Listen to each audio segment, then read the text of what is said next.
50 м орчмоо одоо сайн цэвэрлж цас мөсийн арилга гэдэг одоо тэр талаар нь одоо анхаарч үздэг. За тэгээ бид нар чи одоо өгдөө босоод ажилчтантайгаа цуг одоо энэ гадна орчин талбайгаа цас мөсийн цэвэрлэх ч юм уу одоо тиймэрхүү үүрэгтэй ажлаа бол одоо сайн биелүүлж байгаа гэж хэлдэг да одоо тэгээд.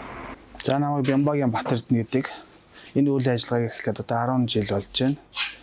Эхнэр 4 хүүхдийн хамт амьдардаг. Ерөнхийдөө ихэвчлэн дотоодын бараа бүтээгдэхүүн байгаа шүү дээ. Жишээ нь одоо ундаа ус ихч одоо ерөөсөө бүгдээр ингээл дотоодын бараа бүтээгдэхүүн. Импортоор бол ер нь ундаа ус архин дээр л ер нь багшаарах юм байгаа. Тэгээд ер нь дотоодын бараа бүтээгдэхүүнээ төлхөө хэрэгэлдэг те. Одоо тэгээд манайх чинь 14 онд энэ газар ирээд 14 онд дэлгүүрээ худалдаж авахд нэг жижигхэн дэлгүүр авч байсан.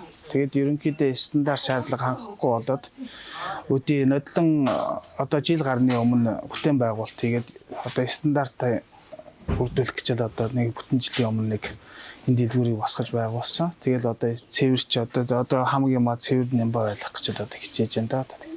Яг одоо тэгээд эхнэртэйгээ цуг хоёлаа энд ажиллаж байгаа. Тэгээд өөрсдөө зүтгэж байгаа болохоор тэгээд ямар нэгэн эерэг нүдэ гарлгүй л явах бас тэгээ хөдөлмөрлж байгаа юм чинь бас.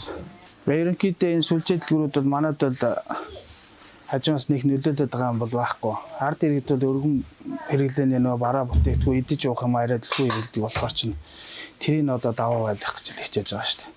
Тэгээ CUG-с 25 ч юм болохоор тэгэл нэг үнэтэй жижиг шажиг нөгөө нэг солонгос импортын нөгөө нэг үнэтэй бараа бүтээгдэхүүнүүд тавьждаг.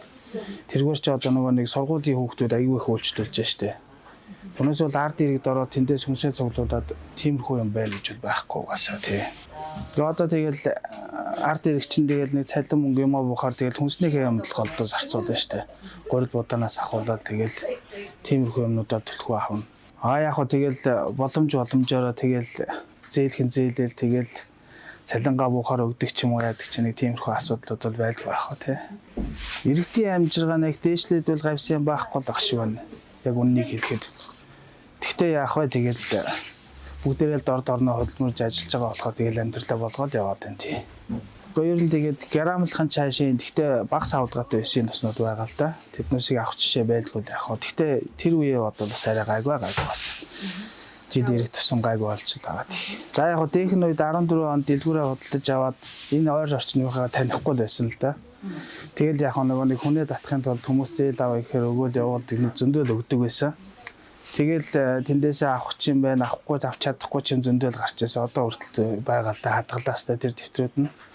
Тэгээ одоо бол тэгэл нөгөө нэг хүмүүс нь олон жил болоод орж гардаг болсон болохоор хиндээ өгөхгүй яах вэ гэдгийг мэддэг болсон болохоор тэгэл ерөнхийдөө өөрийнхөө төвтрийг жоохон багасгацсан л байгаа тий.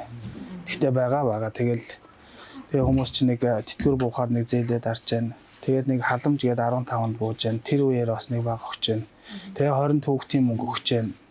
Тэр үеэр өөрөөр дараал тэгэл төд бодлого 7 хоногийн дараа авдаг ч юм уу яадаг ч нэг тиймэрхүү асуудал байгаа зөндөө байгаа тий. Таныг бас ажлын байрыг бий болгож ирсэн гэсэн ер нь танаа байгууллага нийгмийн хариуцлагын хүрээнд ямар ажлууд хийж байгаа вэ?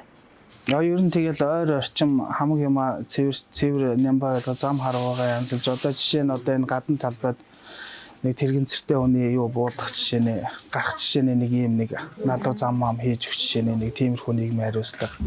За тэгээ хороод үүрэгтэйгээ хамтарч цуг ажиллаж байгаа да тий.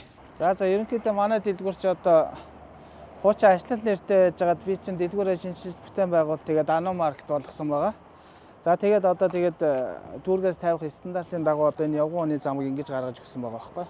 За тэгээд дүүрэг хороодоос одоо тэгээд 50 м орчмоо одоо сайн цэвэрлж цас мөсийн арилга гэдэг одоо тэр талаар нь одоо анхаарч үздэг.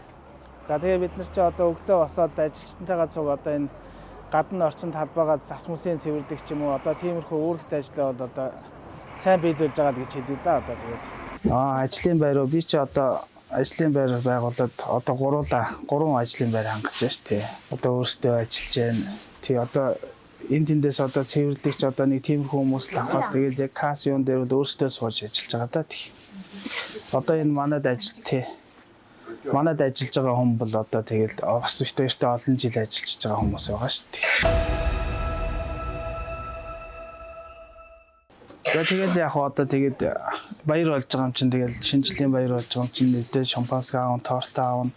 Тэгэл ерөнхийдөө төлхөө тэгэл тэр үеэр ч нэг хүмүүсийн цалин мөнгүүд үгээр таарчин. Тэгээд ерөнхийдөө хүнсээ аваад явна шүү дээ. Тэгэл хүүхдүүдээ нэг бэлэг мэлэг нэг ойр зур юм аваад тэгэл явна да ер нь тэгээд. Яхаа тэгээд дотоодын бараа бүтээгдэхүүн гэхэрэл айгүй өндөр үнэтэй болж ирээд идэг. Тэгээд нөгөө нэг чихэр хвчээний чинь болохоор гаднаас арай хямдвтар орж ирж байгаа болохоор тэрийгээ л арай түлхүү хэрэглэх гээд байгаа юм уу да. Тэгээд уг нь монголчууд ч өөрсдөө нөгөө нэг дотоодынхаа бараа бүтээгдэхүүнийг хэрэглэе гэж зорьсон ч гэсэн үнэ нь өндөр байгаад идэг. Тэрийг одоо ямар шалтгаанаар тэгдгийг сайн ойлгохгүй л.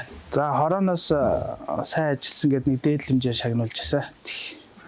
Тий. Хороо дүүрэгтэй хамтарч ажилладаг гэдэг нэг дээд хэмжээр шагнуулж ирсэн тийм. Одоо хамгийн ойр л одоо хороо дүүрэгтэй хамтарч ажиллах юм да хорооноосоо тэгээд дүүрэг дээр чамд тусгаж зөвшөөрөл гаргуулах юм тэгээд хороо дүүргийнхэндээ маш их баярлалаа гэж хэлээ дэмжиж ажилладаг.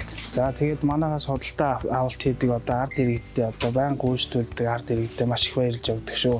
Та бүгдийнхээ дэмжлэгэнд одоо ингэж бит хоёр ч одоо ингэж ажил амьдрал маань гайгүй өөдрөг яваа шүү гэж хэлье.